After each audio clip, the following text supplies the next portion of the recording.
دیکھیں افغانستان کو ایک بڑا مسئلہ یہ ہے کہ افغانستان کی جو سب سے بڑی چیز تھی نا کہ جو ان کے کرنسی ڈپازٹس تھے امریکہ میں، امریکہ نے اس کو فریز کر لیا،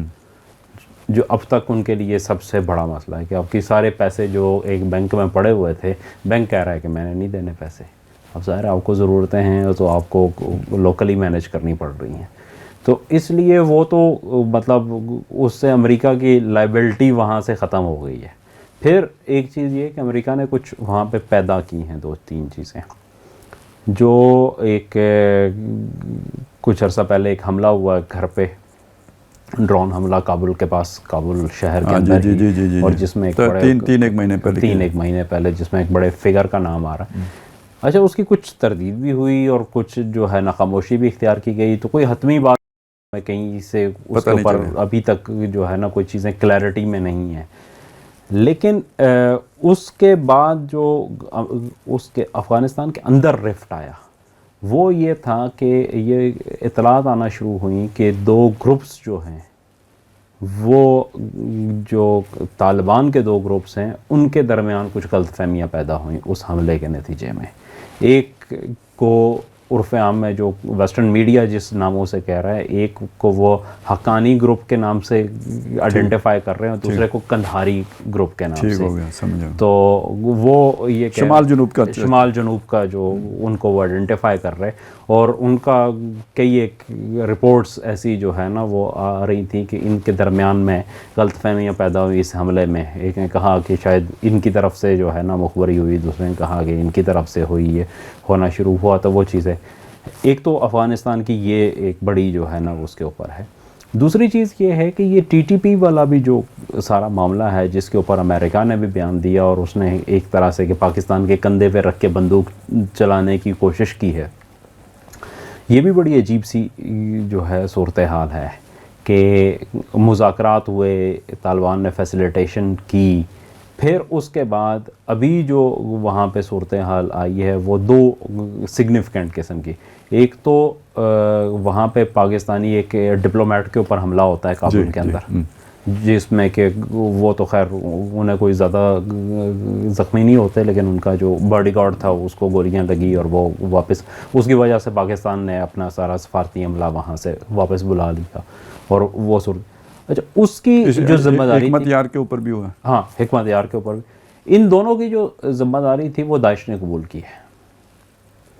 اور پھر وہیں پہ ہمیں ٹی ٹی پی نظر آئی جس نے پاکستان میں حملوں کا اعلان کر دیا۔ اچھا، ٹی ٹی پی اور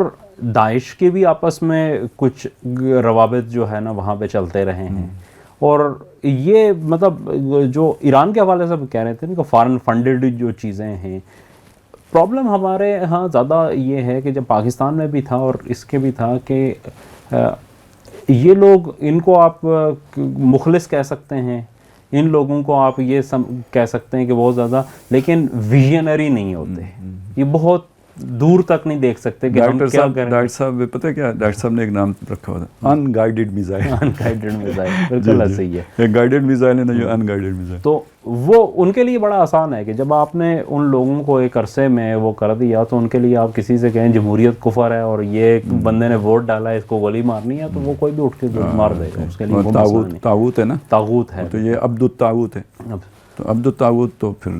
قاتلوہم اس کے لیے تو وہ اولیاء شیاطین جو ہے ان کے ساتھ جنگ کرو، بالکل ایسے ہی ہے، تو وہ کہیں پہ بھی استعمال ہو جاتے ہیں، ان کے لیے بڑا آسان ہوتا ہے، اور یہ جو انٹرنیشنل ایجنسیز ہیں ان کے لیے بہت سافٹ ٹارگٹ ہوتا ہے کہ وہ کسی ایک بندے کو بڑی اچھی شکل کے ساتھ ایکسٹریمزم پہ لے جانا بہت آسان ہے نا، بہت آسان ہوتا ہے، وہ تو نیچرل ٹینڈنسی ہوتی ہے ہر بندے میں، اسے اعتدال پہ رکھنا مشکل ہے، یوں سوئنگ کر کے ادھر لے جانا تو غالب صاحب ایسی مطلب رپورٹس تھیں کہ انڈیا کے اندر باقاعدہ جو مسلمان ایریاز ہیں خصوصاً ساحلی علاقوں کے، اس میں ریکروٹمنٹ کی گئی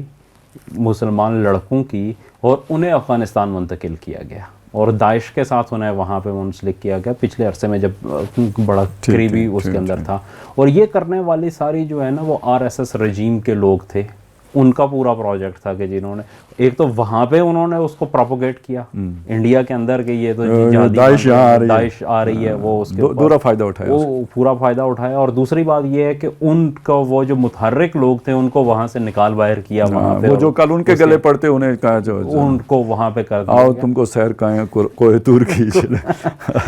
تو اس قسم کی چیزیں جو ہے نا یہ بہت